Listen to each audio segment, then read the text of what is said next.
sakit vəziyyətdə A dəqiqə ərzində orta yaşlı insanın böyrəyindən keçən qanın həcmi 5 litr.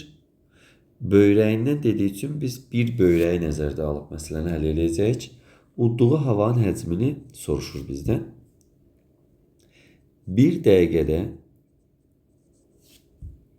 bir böyrəkdən 0,5 litr qan keçir. 5 litr qan hansı müddətə keçər? Birinci müddəti tapaq. Deməli, x bərabərdir, tapırıq biz 10 dəqiqə.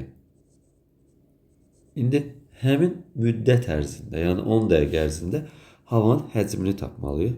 Bilirik ki, bir tənəffüs hərəkətində insan sakit vəziyyətdə 500 kub santimetr hava udur.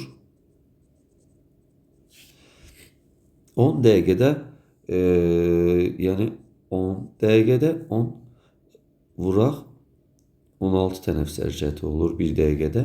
Birbaşa yazaq 16 tənəffüs hərəkəti, yəni 160 tənəffüs hərəkəti edəcəkdir. X olacaqdır. X bərabərdir. Deməli, 80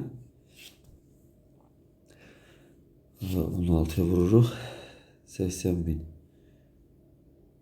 kub santimetr olar. Biz bilirik ki 1 litrimiz 1000 kub santimetrdir. Buradan da 80 litr olduğunu hesaplaya bilərik. Çünki x litr veribdir. Düzgün cavab 80 litr olacaqdır.